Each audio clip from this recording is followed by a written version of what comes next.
Kdo jich zboural. To vám ani nepovím.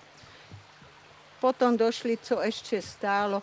Oni došli hodně ty rumunští vystěhovalci.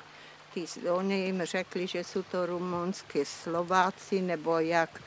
A oni se stěhovali z jedného baráku do druhého baráku a kolikrát uměli aj vyřezávat rámy a topili. No a co to dělalo za chvíli, to bylo na spadnutí.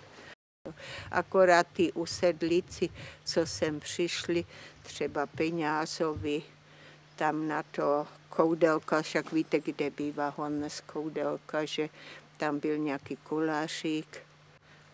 To byli usedlíci, kdo ještě Peňáz, Váňovi, co je tam ten baráček spravený, co vyhořel, tak ty přišli.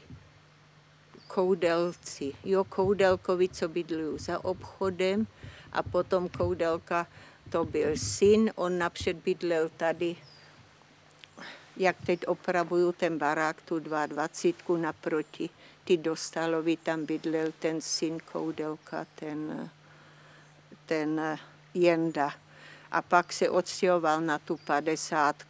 A to je, když jdete za školu, tam jsou taky baráky.